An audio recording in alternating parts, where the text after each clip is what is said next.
The little girl sat alone on the concrete steps outside the corporate tower.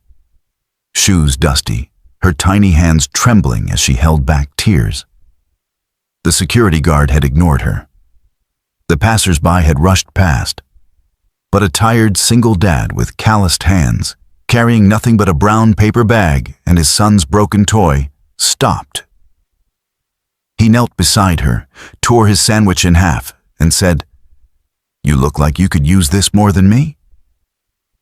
He didn't know the woman standing behind him in the sunglasses was her mother and the CEO of the very building he was cleaning that morning. Before we dive in, drop a comment with where you're watching from and don't forget to hit subscribe for more videos like this. Let's begin. Mike Carson never expected much from life anymore. His days started at 4 a.m. with black coffee and ended past midnight when his 7-year-old son Dylan finally stopped coughing long enough to sleep. A former mechanic turned janitor, Mike lived paycheck to paycheck in a noisy apartment next to the highway, counting coins and cutting coupons. That morning, he was rushing down the city block in his dusty blue uniform, carrying a paper bag with one sandwich inside, his lunch. But just as he approached the towering glass building where he worked part-time, he noticed a girl, alone, around 6 or 7, curled up on the stone steps like she was trying to disappear. Her dress was expensive, but her face was streaked with tears. Something about the way she was hugging her little knees reminded him too much of Dylan, back when the fever wouldn't break. "Hey," he said softly, squatting down beside her. "You okay, sweetheart?" She looked up with startled, red-rimmed eyes. Didn't speak, just stared. Mike hesitated. He could get fired for being late again. But instead of rushing inside, he opened the crumpled paper bag and pulled out a slightly squashed sandwich. "It's turkey and cheese," he said, holding it out. "Not much, but it's fresh." Her lips quivered. Then she took it. From behind them, a black SUV door slammed. He barely noticed the click of heels approaching. "Alina?" a voice said, firm, commanding. "What are you doing?" Mike turned slowly and froze. The woman was tall, poised, probably late 30s. Black pencil skirt, crisp blazer, sunglasses hiding half her face. But not the shock tightening her jaw as she stared at her daughter eating a stranger's sandwich. I just found her here," Mike began, standing quickly, suddenly self-conscious of his stained uniform. "I was worried." But she held up a hand and took off her sunglasses. Her eyes softened when she looked at her daughter, then narrowed as they flicked back to Mike. "You're the cleaner from the 17th floor, aren't you?" she said. Her voice was even. Too even. "Yes, ma'am." She looked at the sandwich, then at him. Alina whispered, "He was nice, Mommy." The woman stared at Mike for a beat longer, then said, "Thank you." Most people walk right past. She turned to her assistant.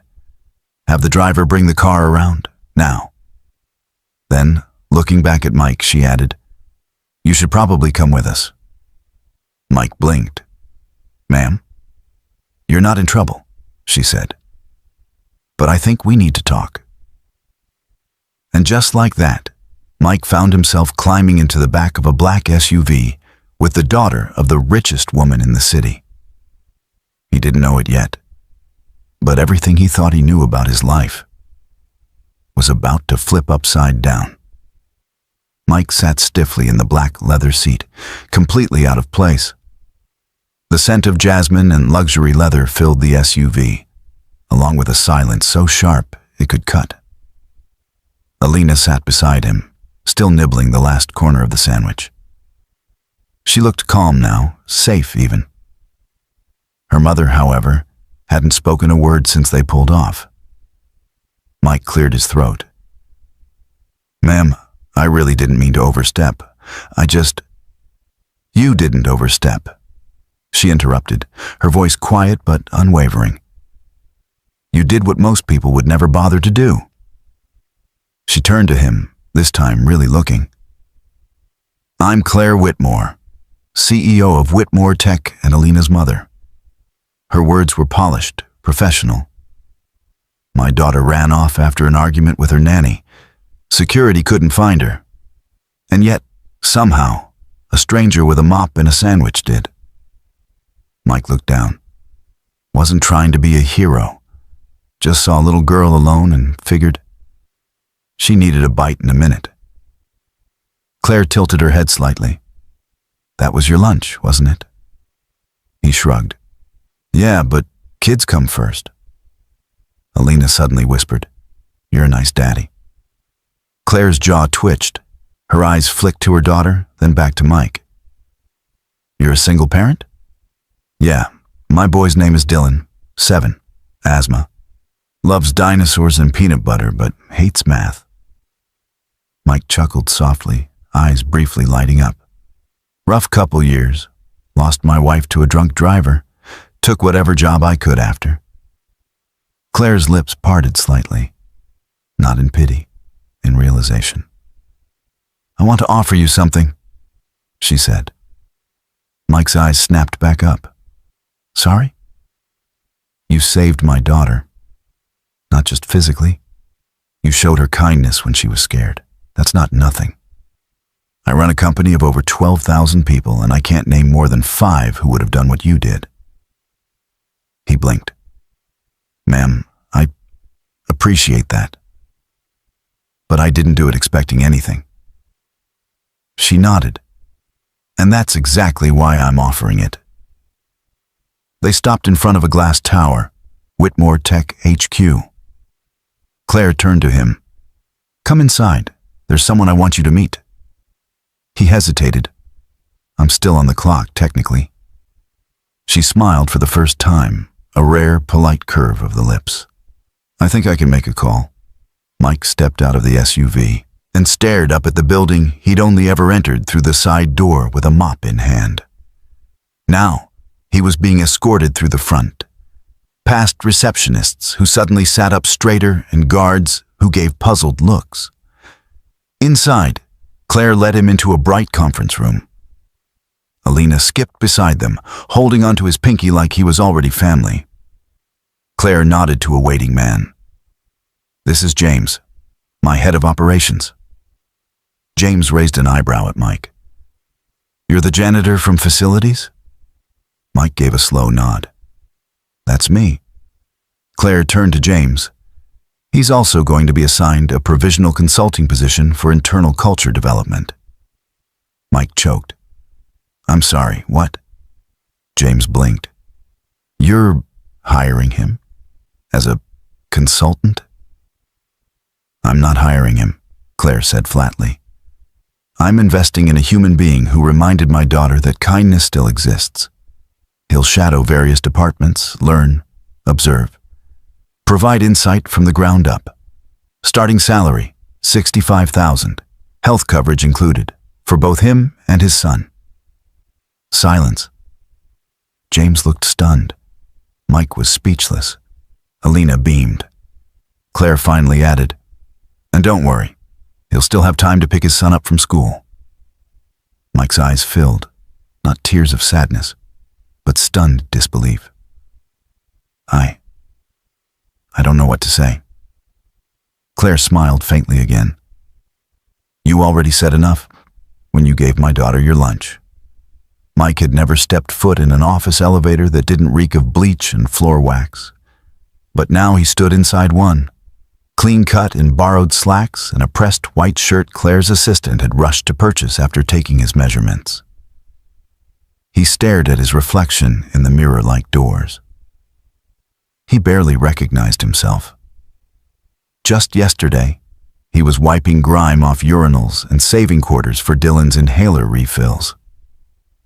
Now, he was riding up to the 23rd floor to shadow the marketing team of Whitmore Tech as internal culture consultant, whatever that meant. James, the COO, wasn't subtle with his side-eye glances.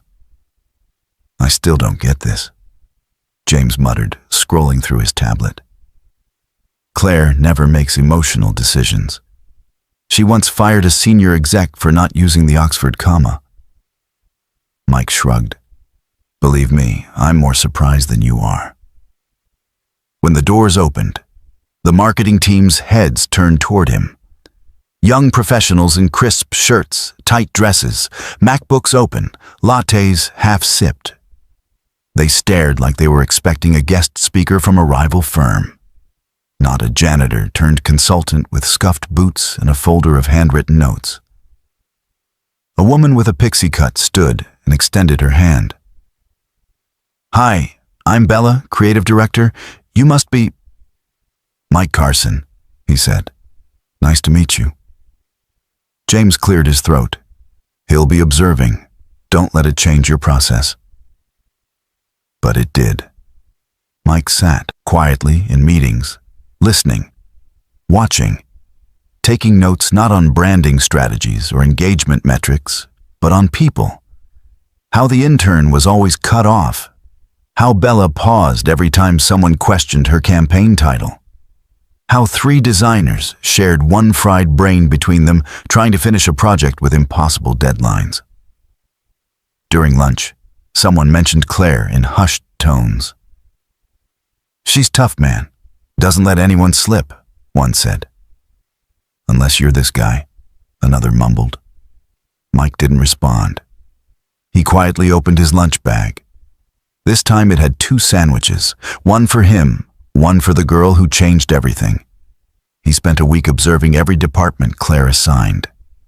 Human resources, accounting, legal, facilities. And every day, he saw it more clearly. Whitmore Tech looked shiny on the outside, but was slowly corroding inside. Morale was low. Good people were overlooked. And Claire? She was respected, but feared. Then Friday came. Claire called him to her office, not the assistant, not James. Claire herself. He stepped inside. She stood at the window, arms crossed. "Well?" she asked, not turning. He cleared his throat. "Your company's smart, fast, but scared. People walk on eggshells, not because they hate the work, but because they're afraid one wrong move means they're out. They're not loyal. They're surviving." Claire slowly turned to face him. Her face was unreadable. Mike continued. "You've built something powerful, Miss Whitmore. But people don't love power. They love purpose. And you've got people begging to matter." For a long moment, Claire said nothing. Then she walked to her desk, picked up a manila folder, and handed it to him. Inside was a permanent contract. Same position, increased salary, full benefits for Dylan, training opportunities, and a handwritten note. "Kindness isn't weakness. Thank you for reminding me." Claire Mike looked up. Claire said softly, "You gave my daughter half a sandwich. I'm trying to give your son a better future." Just then, a knock. Alina peeked in, holding a crayon drawing, Mike, her, and Dylan on a park bench. Claire smiled faintly. "She's drawn you 3 times this week." Mike blinked back something hot behind his eyes. Maybe life was finally turning a page. But what none of them knew was that someone downstairs had seen it all, and he didn't like what was happening one bit. Not at all. The whispers started slow, harmless, like cracks in the wall. Why him? Just because he gave a kid a sandwich? Does Claire know what she's doing? It was James who fanned those whispers into flames. He had spent 15 years building his empire under Claire's leadership, crafting numbers, securing boardroom loyalty, making himself essential. But now, some janitor was walking into meetings with the CEO, sitting across from senior VPS, sharing insights that actually got implemented. Claire trusted Mike, and that made James feel dangerous. He called a closed-door meeting late that Friday evening. Only a few attended. People he knew would nod and not ask too many questions. "I have reason to believe Mr. Carson isn't who he claims to be," James said, tapping the conference table. "There are gaps in his work history, no degree, no formal leadership training. Yet he's whispering in Claire's ear like a co-founder." Someone asked, "Are you saying sabotage?" James leaned in. "I'm saying we don't really know who he is, and until we do, we need to dig." Downstairs, Mike was in the maintenance lounge, replacing Dylan's inhaler canister and laughing softly at a voicemail his son had left. "Dad, I made a dinosaur out of Legos with 25 pieces. 25. I miss you. Did the CEO lady say hi today?" His chest ached with love. Back upstairs, James hit send on an email to a private investigator. Subject line, "Find everything on Mike Carson. I want dirt." The following Monday, Mike arrived early. He had spent the weekend organizing a surprise project, a shared lunch hour called Table Talks, encouraging employees from different departments to eat and share something kind with someone they'd never spoken to. By noon, the lunchroom buzzed with laughter and stories. The intern from HR sat with the CFO's assistant. 2 product designers were swapping parenting tips. And in a quiet corner, Claire sat with a junior accountant and said words no one had ever heard her say. "You're doing a great job." People smiled. They didn't just like the new culture. Some felt alive again. Mike stayed in the back, sipping burnt coffee and watching. Then James stormed in. "Mike," he said loudly, holding up a file. "We need to talk now." Claire turned sharply, her chair scraping back. "James, not now." But James ignored her. "I ran a background check. You failed to disclose several job losses, a DUI from a decade ago, and that you dropped out of community college." Silence swallowed the room. Mike stood still. Calm. He didn't flinch, but his knuckles went white around the coffee cup. "I disclosed everything required by HR," Mike replied evenly. "The DUI was expunged. I never lied." James smirked. "But you didn't volunteer that info either, did you?" Claire stood. "James, office, now." But Mike lifted a hand. "No, it's fine," he said softly. "Let him finish." James barked, "You don't belong here. You're a glorified janitor playing executive dress-up." "Enough," Claire snapped. But James had already gone too far. Alina had walked into the lunchroom and heard every word. She dropped the little note she was holding for Mike. Mike bent down, picked it up. It read in shaky handwriting, "You're my hero, Mr. Mike.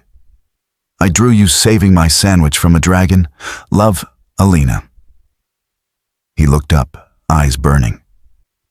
But not with shame, with something colder. Determined.